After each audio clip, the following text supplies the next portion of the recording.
Don thinks he knows why many dividend staple stocks are not performing well, and I agree with him. And is Big Brain Mike's fundamental analysis bearing fruit? Are the technicals confirming to buy? We're going to talk about that. And then T-bills, short-term T-bills versus long-term Treasury bills. Which should you pick? That's in the show notes. That's an article I pulled up. And the article, it even admits that timing is important, even in bonds.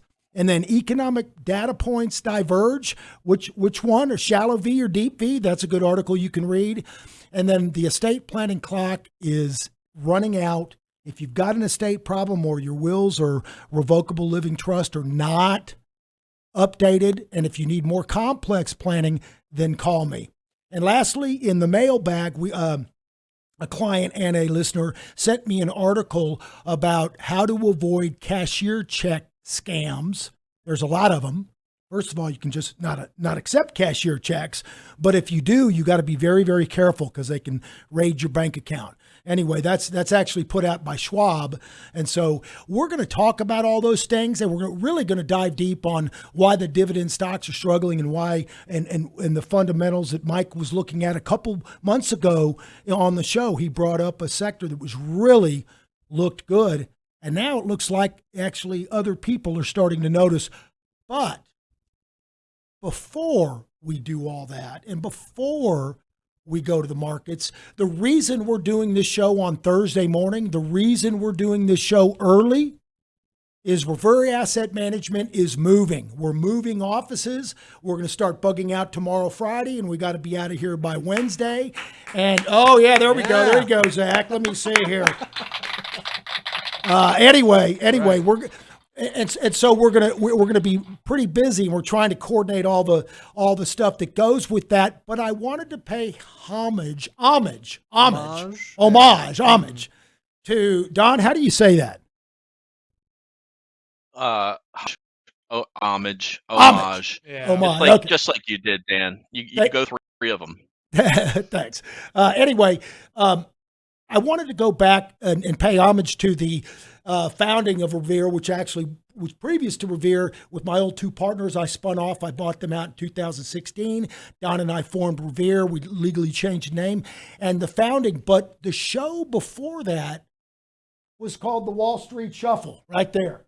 That's right. Dan and I, the other Dan, who's passed away, rest his soul, did this show, and it was kind of a political and financial show. So it was kind of like a prepper meets Louis Rukeyser. And so it was kind of interesting. It was politics, finance, economics, and investing. It was kind of but then it morphed, and slowly we kind of parted ways. He did more political, and I did all investing. And that's how the Your Money Radio was born. So anyway, I just wanted, but as I was cleaning out the office, I found these old posters and these old things set up. So I thought I'd put them up there. And don't forget, there's my shirt. Oh, yeah. That's the black helicopter Dan They Kofal. are listening, are you? And there's the back of it.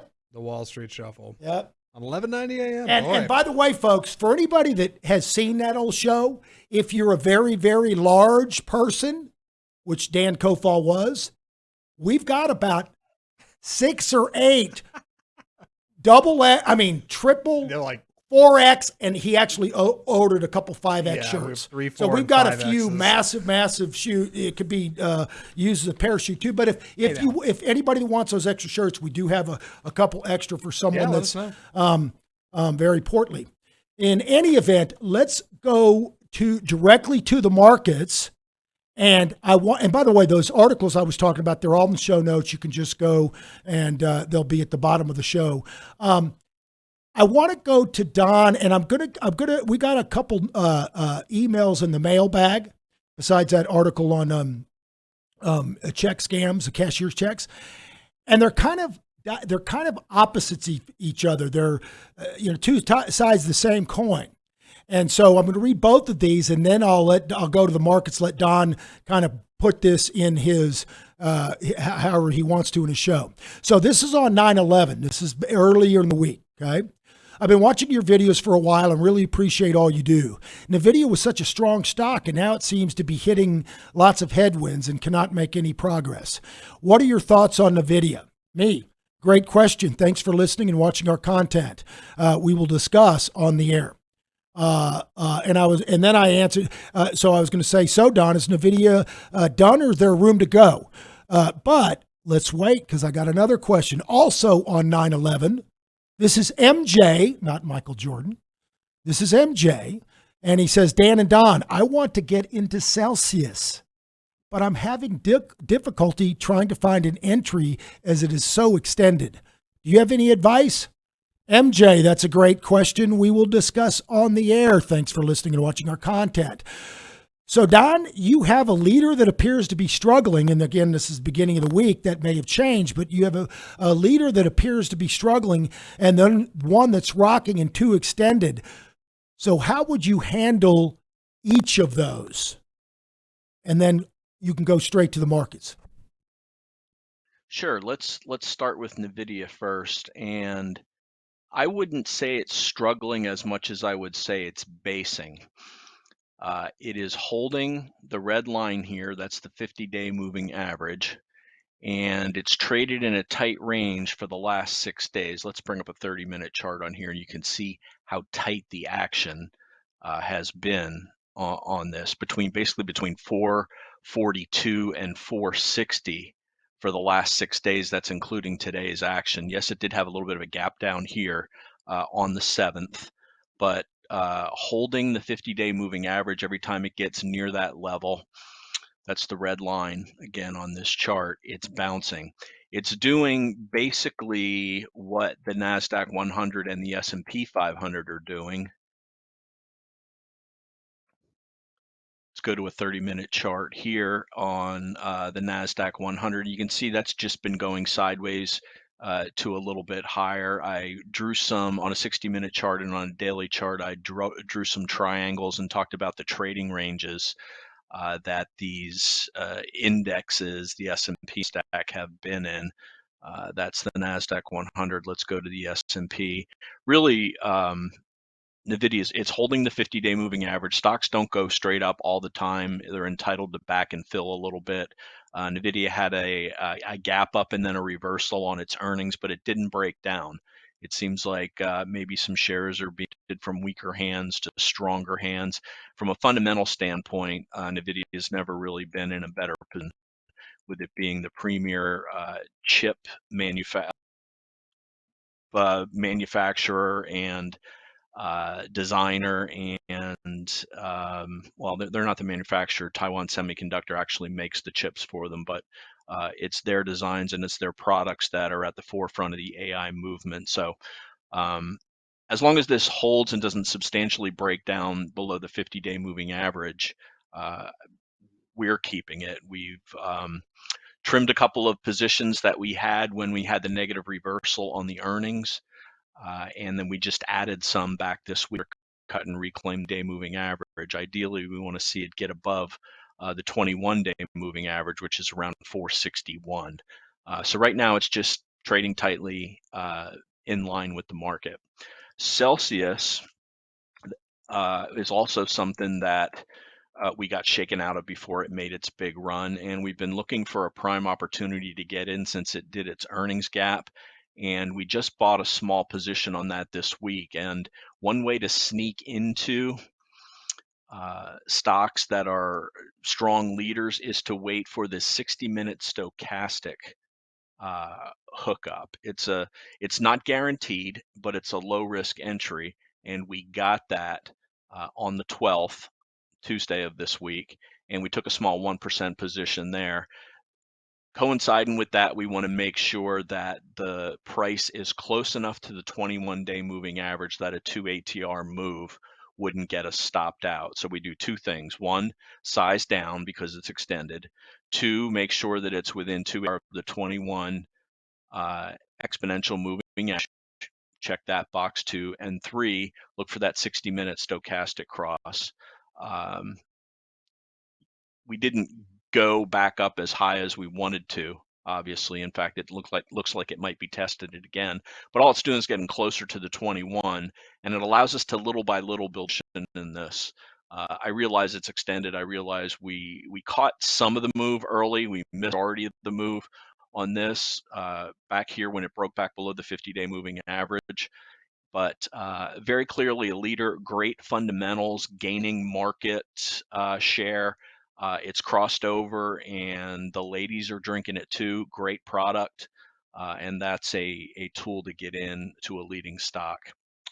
We've done it several times. They don't always work, but if it doesn't work, and we fully understand that half of our trades won't work, it's the half that work and give us more than what we lose on the ones where we get stopped out that allow us to be profitable. So that's the approach we take with those two. Currently, they just are kind of a little bit different cycle in their own behavior. Each stock has a little bit of its own personality, if you will, but within that, you've got definite patterns that repeat among the various stocks, and so they're just different times in their cycle. Is that kind of a fair assessment? It is. And going back to the chart of Celsius, something I want to point out here. If you didn't get this on the gap up, look at where the relative strength line was on the first gap up. We're talking about in May of this year. So let's say you buy the gap up. All you did is get market returns during that holding period, because look where the relative strength line went before it went to its next earnings report. So the only time you've made substantial money on this is if you've been holding it into the big earnings gaps. Now, a little bit of a change in behavior where the relative strength line after its prior earnings gap up just stayed in line with what it was doing. Since this second gap up, the relative strength line has been outperforming the S&P 500. So really this was the key day here where it broke above this little range after it had its earnings move up. And so really the premier entry point was a little bit above there, so a little bit above 185. Otherwise, look at there's just a lot of chop in here. Smart enough or were enough of a believer to have it into earnings, you took advantage of the earnings gap here and the earnings gap here. But during the holding period, since that, like I said, between those two big earnings moves, all you did is get market return. So you didn't miss anything if you didn't get it then. So changing character that it's outperforming the market on a relative basis now. And that's always something we want to eye on.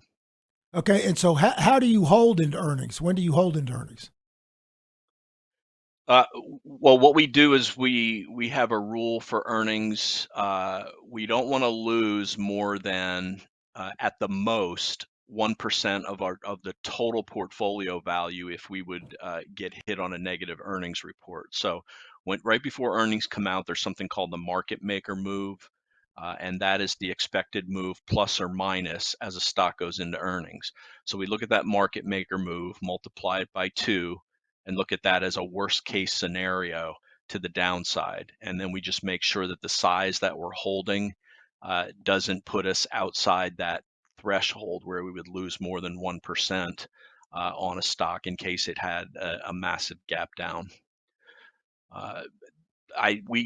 Earnings are very clearly a binary event, but we don't take the tack that we need to sell everything just because something is going into earnings, because the best movers will go through a couple of earnings cycles. They'll gap up and you'll get to take advantage of those. Very similar to with NVIDIA, we had a position back here, which we bought, and we're able to take advantage of this next earnings gap. And again, if you bought it then, look at the relative strength line. All it did after its first earnings gap is perform along with the market along the way. So if you had it here, the earnings gap up where it was up 25% was where you made the majority of the gains. If you were in it while it was riding up higher, the relative strength line was going up along with it.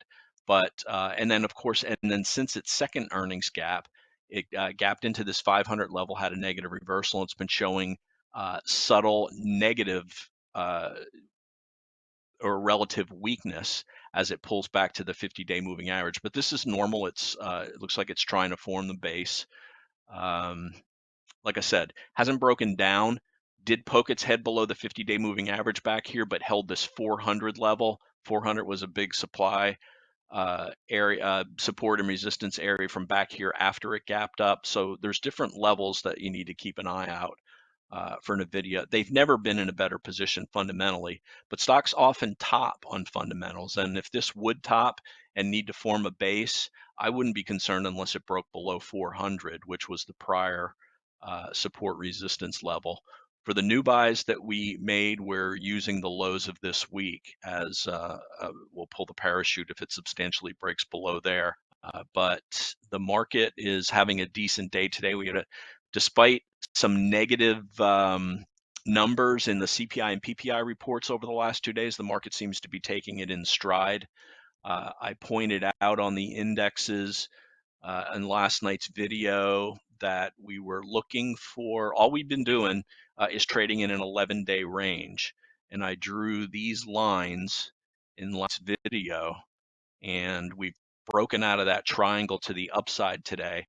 So if we hold that, the next level we want to keep our eye on is right below 44.50 here, so maybe around 45.40, which is the top of this current trading range that we've been in since we had that follow-through day on the 20s.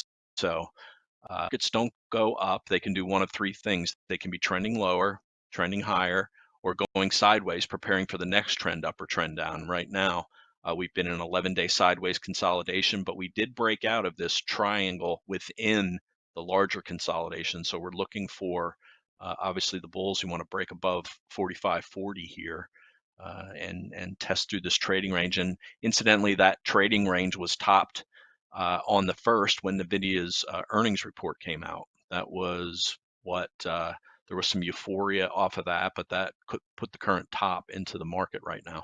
And it was sold off pretty quick after that, same day. Right. Dan, you want me to talk about the weakness in some of those certain sectors and what we've been looking at? So segue into that now. So we were. Look, I'm going to definitely give you credit for. We were talking about this a couple days ago, and you came up with a pretty strong high thought. I mean, other people. I mean, we've been talking about it, but why do you think the dividend stocks, the staples, were normally defensive dividend payers, where people just buy it for income? Why do you think they're struggling and not doing well? Well, first, let's take a look at. This is the S&P 500 and the 11 spider sectors. We, as you know, we update these every night on the tail of the tape when I go through the nightly videos. And not surprisingly, the ones that are leading at the top are XLC, K, and Y. Those are the tech sectors. I call them Chucky. And the question is, okay, so that's year to date. Let's look at a couple of inflection points throughout the date here, or throughout the year. Let's turn the clock back to 3/29/2023. This is when we had the March follow-through day, and you would expect tech to lead. Tech leads up, it leads down, and that's what we're seeing here. Again, C, K, and Y, but add in energy as that's started back at the end of May, the beginning of June, to start taking a leadership role as the price of oil went higher. So the question is, we expect those to lead, but why are staples, real estate, utilities so weak? And this is since the follow-through day. There's always strength, and there's always leaders, and there's always weakness. But the latest pullback, the market topped on 7/27/2023. So let's go to that part. So while the market's pulling back, normally defensive sectors outperform. But here are the performance of the 11 sectors in the S&P 500 since this pullback. We already talked about how energy was leading. But look what's lagging. Staples. If you're pulling back, you would expect staples to be down less because it's a defensive sector, and that's where money flows into. But staples down almost 4%, real estate down 3%, utilities down 3.1%. Energy leading, we already addressed that. Those three sectors, though, pay the highest dividend yields. Why wouldn't money flow into them for safety? And a hypothesis I came up with is, why would you put your money? One of the reasons traditionally that people go into those is for the yield. So let's take a look at the yield of XLP, the staple sector. It's 2.6%. You get in T-bills now. You're getting over 5%. Here's the real estate sector, 3.8%. T-bills are more than that. Let's look at XLU utilities, 3.2%. Why would you take the risk of these stocks when you can put your money into the safety of treasuries and get the guaranteed return with no loss of principal? Look at the relative strength line on utilities throughout the entire year. It's going straight down. Let's take a look at the relative strength line on staples. Same situation, heading lower. Let's take a look at the relative strength line. I think you know where I'm going here on real estate. It's going lower. The three highest yields, what normally would be a place for safety to go to and what you would expect to be outperforming over the last month when the market topped, the current top that it put in late July, but those defensive sectors have been lagging. Why take the stock risk to get the dividend when you can go into risk-free T-bills and collect over 5%? So that was that's my theory anyway. We don't do a lot of investing in staples, utilities, and real estate because we're looking for something that's going to do twice of what the S&P 500 is going to return. And the only time that these typically do that is when you're getting extremely defensive, like during the bear market. But during the bear market, the yields on T-bills were still low enough that you could stay in the safety of these sectors. It wasn't until the yield of T-bills started getting over 4% that you saw money outflows from these quote unquote defensive sectors. So regardless, like I said, we don't invest very often in those sectors. We don't think they're going to, unless they're set up to the situation where they can do double what the S&P. But if that's happening, the S&P is most likely in a downtrend, and we can make money with a better return in using inverse ETFs as either a hedge or a directional trade. So, so I want to jump in. So number one, your hypothesis is absolutely right, because normally, folks, risk-free is going to be treasury bonds or CDs or something like that, and those are usually 2, 3, 4%, or in a real, like a normal. Well, it's not normal now, but when you have normal rates, like the average 30-year treasury rate is a little close. It's closer now than it used to be. 2 years ago, it was artificially low, but to those staples Don's talking about, and the consumer staples and the real estate, those normally pay 4 or 5%, but they're paying a little higher than treasuries, but they carry a little more risk. And so to get that extra yield, you take a little more risk. Well, now you can get much higher yields with treasuries with no risk. So why do you do that? That's the same thing with the banks. That's why the regional banks are so much in trouble, because their savings accounts and their CDs are paying less than treasury bonds. And so they can't sell their products. So the banking is in trouble because of this inverted yield curve by the Fed. And so is Dividend and the stocks that rely on cash flow and yield. And that's what an inverted yield curve does. It hurts the economy. People start constricting and taking money out of the private sector and putting it in the government treasury bonds, and so it takes liquidity out of the market. Anyway, we'll see what happens with the ramifications of that longer term, but the main point is, right now, you don't really probably want to be in staples just for the dividend. You got to have a much better reason than that. All right, Don, go ahead. Sorry.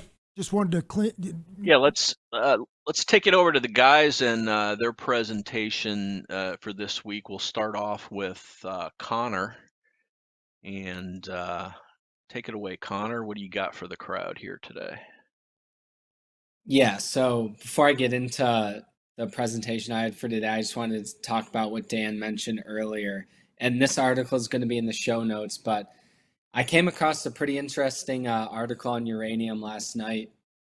And Michael, he covered uranium couple weeks ago and just was talking about his bullish thesis and why he liked it.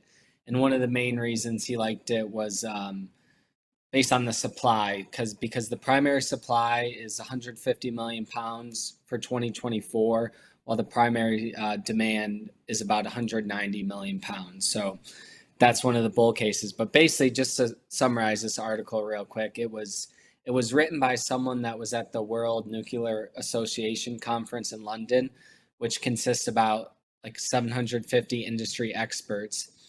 And the guy wrote that about 99% of them seemed oblivious to the potential squeeze of supply, as there's never been a deficit supply with uranium. And majority of the attendees were short. And that caught him hugely off guard because he's extremely bullish uranium. And if you look at the price action of CCJ, URNM, the fundamentals definitely match up the price. So it's a really good article. I just summarized it very briefly, but it's a quick read and a lot of good nuggets in there. By the way, just to clarify, Michael actually did a thing on uranium fundamental thing a couple months ago, and then he did a follow-up just a couple weeks ago because it looked like it was starting to become interesting. The price started moving a lot more. Anyway, go ahead, Connor. Yeah, so today I wanted to highlight 5 of the best performing mid-large cap stocks this year. And when they broke out, where was the NASDAQ? I think a big common misconception with CANSLIM is many people fail to recognize that one of the most important pieces of that is the M, and that's market direction. And, no matter how good a stock chart looks, how good the story is, how good the fundamentals are, if you don't have the market wind behind your back, then it's not going to have good probabilities of working out. And that what leads to people who try CANSLIM in a bad market. They say it doesn't work because they're trying to buy growth stocks in a bad market, when everyone knows this is a timeless strategy for finding the strongest stocks in the market.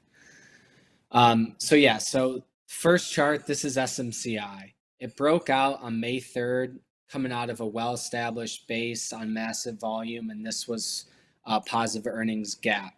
And so it went from 120s all the way to 360 before closing below the 21 EMA, and that was after that nasty earnings gap down. And Don, if you pull up the chart of the Qs.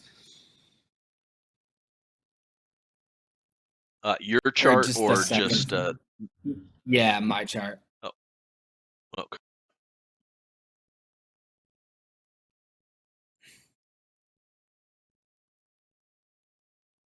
Yeah, and then so this is the chart of the NASDAQ the day that SMCI broke out, and you can see that black line.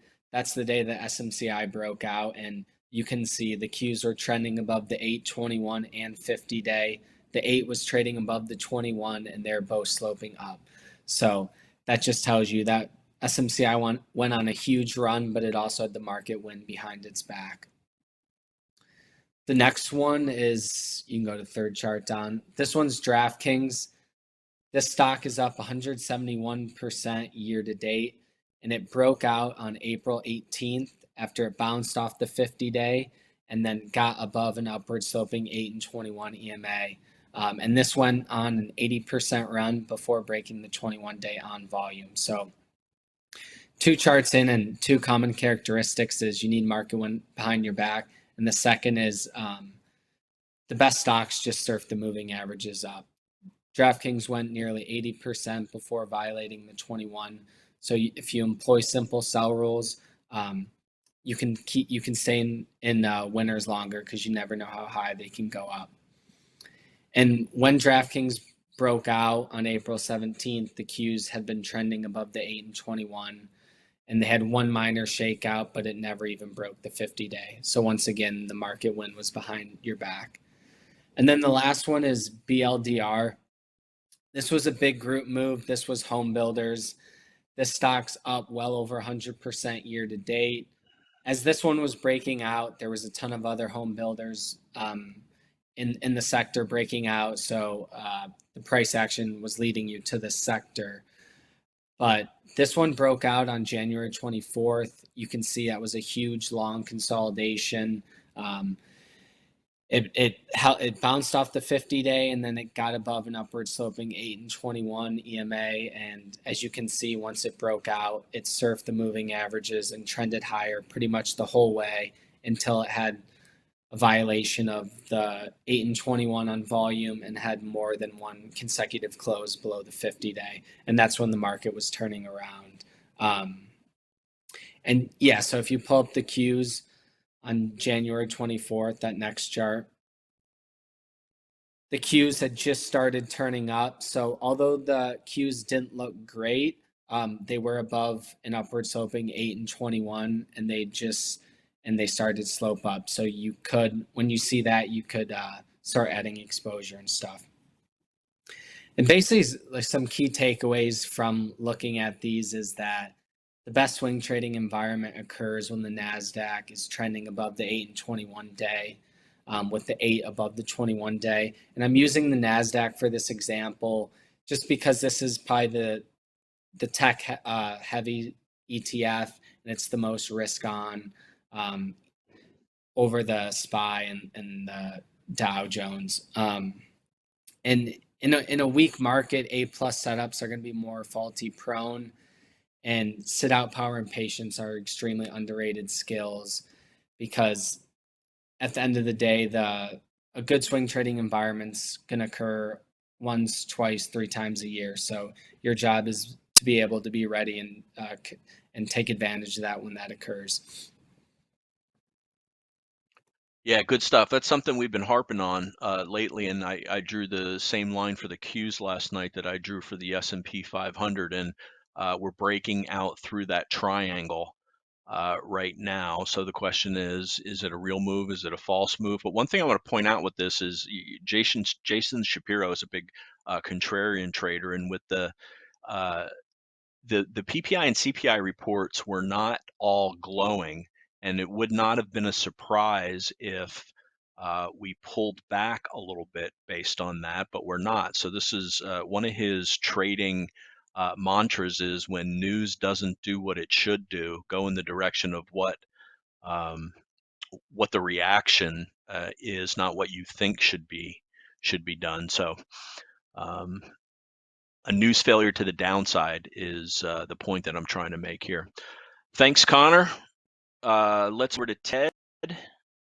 Not Teddy 10 charts or 11 charts today, but we got a little something different. Ted, you want to take it away? Yes, sir, Don. So today I wanted to talk about my trading journal. And so from studying previous market wizards, they all emphasize that we must first track our trades, which is a different process than what I'm showing today, and as well as journaling your thoughts, because I want to start off with this Aristotle quote, and he said, "An unexamined life is a life not worth living." So to improve as a trader, to know our tendencies, emotions, and our actions, and to improve, we must journal everything so we can reflect back, look back at what we did, and perhaps find out why we did them. And so the current state of my journal is a product of probably 10 plus iterations over the last year. Again, the purpose of my journal is for me to interrogate my emotions, thoughts, and actions. And overall, it is to help me understand what I am doing, and then perhaps why I am doing it. And like I said before, the beginning of progress is awareness. And so in the pre-market, and as you can see in my trading journal, I have a bunch of quotes scattered around just to give me some reminders throughout the trading day. That's just something I personally like to do. In the pre-market, the first thing I'll do is write a couple sentences for myself to set an intention for the day. And so what I said today was, I'll live and die by my plan. Absolutely no just this one-time moments, which pretty much means breaking discipline. I also said if it's not on my focus list, then it can't be acted on. It means I didn't catch it, and I must improve my process next time. And then finally, have contingency plans for all my current positions and focus on what I can control. So that's like an intention I set for myself for today, and I pretty much just journal whatever I feel like is important for the trading day ahead. And so the next section is personal trading model. And this is something I kind of created for myself, and it oscillates from red. So I'll highlight that row red. And that indicates for me that I want to be trading very lightly because I'm not getting good feedback. The indexes might not be acting healthy as well as the stocks. It can be orange. So I am getting some feedback. The market is relatively healthy, so I can start taking some positions and have like a medium level exposure. Or it can be green. And that to me means that I should get aggressive with larger overall exposure and position sizing. And then going on, there's a concept called the bullet pivot. And if you guys aren't familiar, there's a trading education company called TraderLion, and they have these proprietary levels based on their algorithm. So it's just another level I track for the S&P 500. And then I'll note down some of my own thoughts about the markets as well. And then the second thing I do in the morning is review my current portfolio positions and my plan, where the stop loss is, maybe perhaps where I'll scale some out or scale some into strength, where I'll potentially take profits. And then finally, I'll review my focus list that was generated the day before. It should have its pivot point, position sizing, and stop loss all predetermined from the night before. So continue on during market hours. Of course, like I said before, I want to execute by my plan and stay disciplined and patient. And then I'll note any actions to take. For example, bought Amazon through 140 with the stop at 133. And then finally, I'll journal my thoughts and emotions. For example, started feeling some fear when X stock started reversing on me. We're definitely going to have emotions. We're human, but awareness of them and cultivating the ability to not let them control our rational decisions is key in trading. So after, when the market closes, I'll do some post-trade analysis based off my market hour notes and just reflecting back on my actions and thoughts during the markets. Again, this part has a bunch of quotes scattered around because, in my opinion, it's the most important part of my post-trade analysis. It's to reflect on what I did well and then what I need to improve on.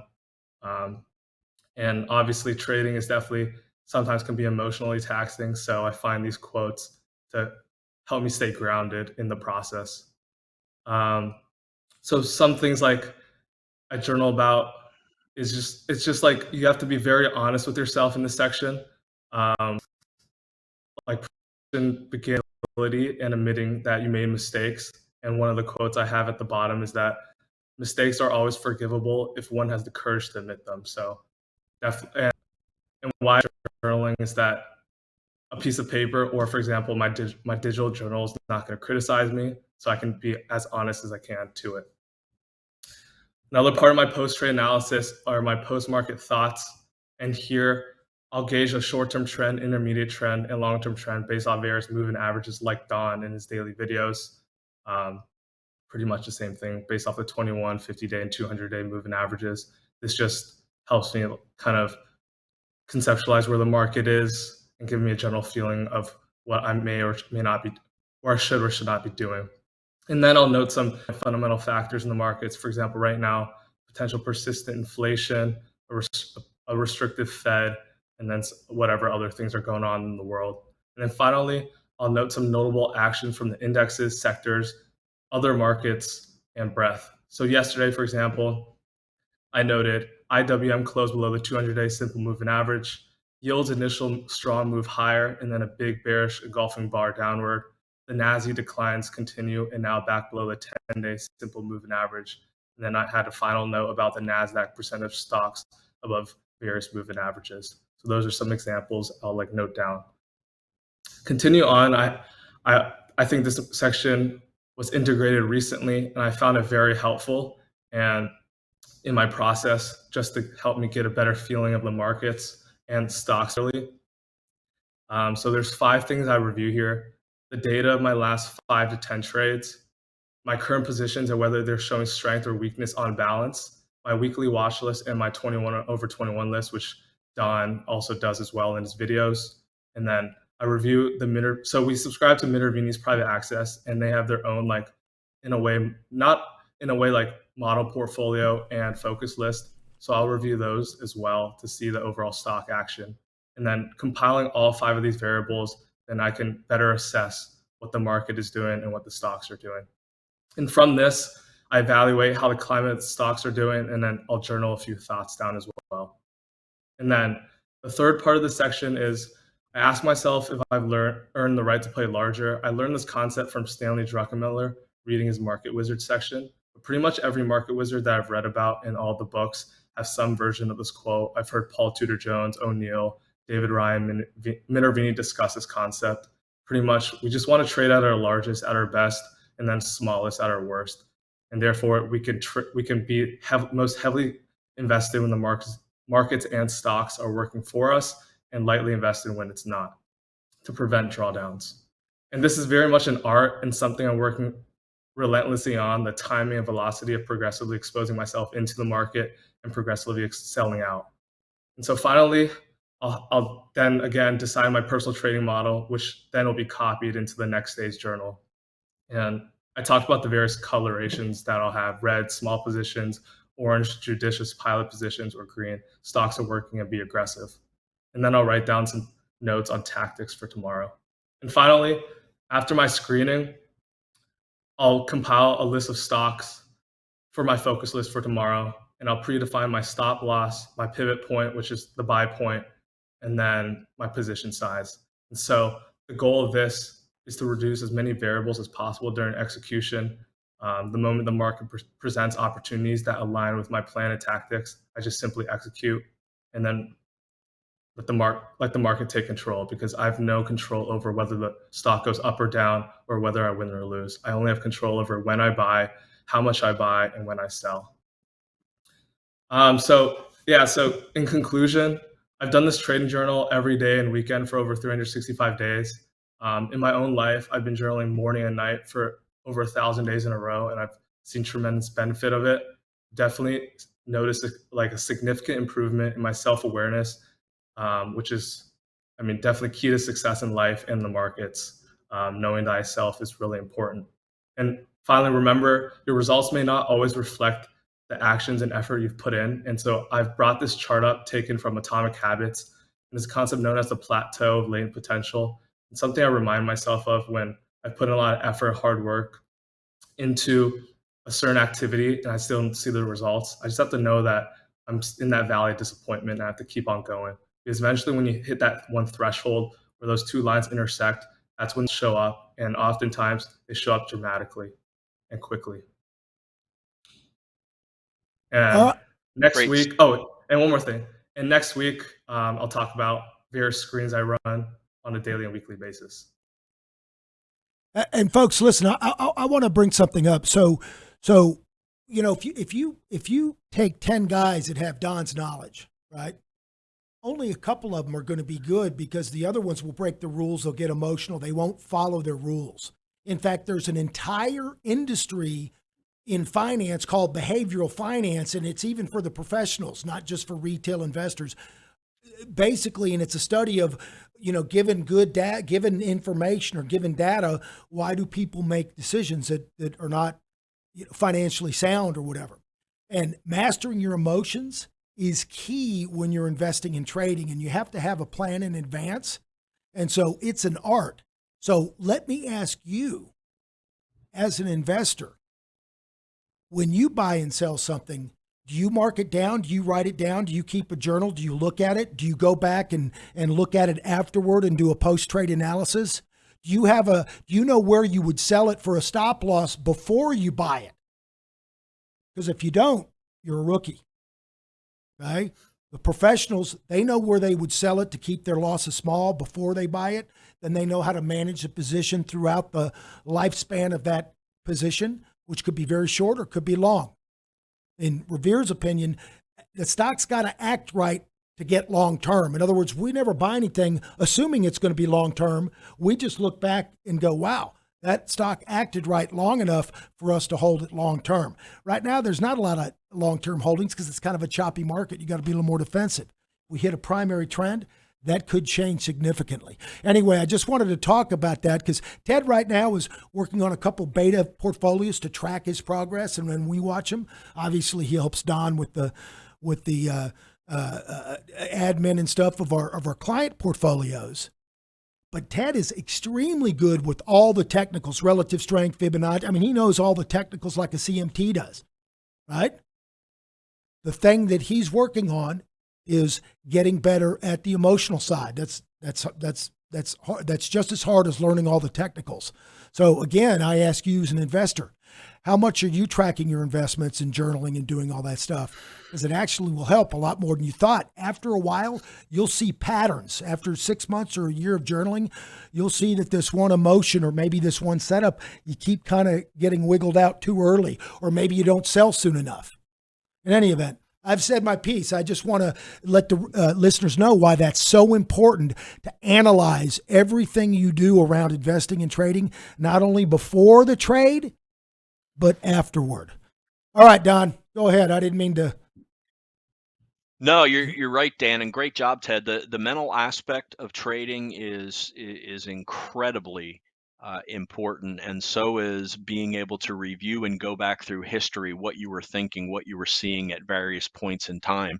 Because while we take a look at a chart and every day there's a high and a low and a close, but you can take them in context to the recent patterns that are forming. But what were you thinking at that time?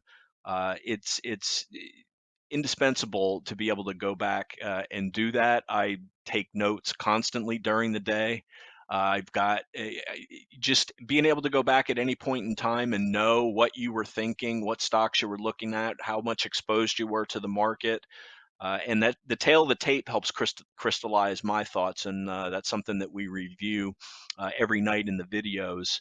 And you can see the progression from one day to the next, how resistance was tested or broken, or same thing with support, what key levels were happening, what sectors stepped up or broke down. And we're glad to be able to take you, the people that watch our videos, on this journey with us, and hopefully Pull back the you curtain. improve. Yeah, pull back the curtain, see how we do things, and benefit from it. I Well, think we've covered the market pretty much, Dan. Right now, we're working on breaking out of this triangle within an 11-day trading range, and we'll see how today and the week finishes. folks, listen, if you like what you heard, please tell a friend, tell a neighbor. Just send them to revereasset.com. Up in the right-hand corner, there's a subscribe button. They can put in their name and email address, and they'll get this our weekly Your Money podcast, as well as Don's daily market insight videos in the evening. Every day the market is open. We won't spam them or reach out to them in any way. It's up to them to reach out to us if they want a complimentary portfolio review or just a topic or a stock they want us to show on the podcast. In fact, right next to the subscribe button is a contact us button. It shoots me an email directly to me, and you can send me a message, and we'll respond back.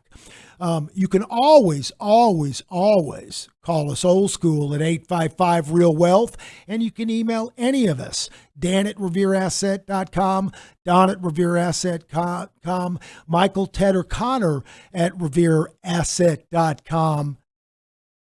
And we'll talk to you next week on Your Money.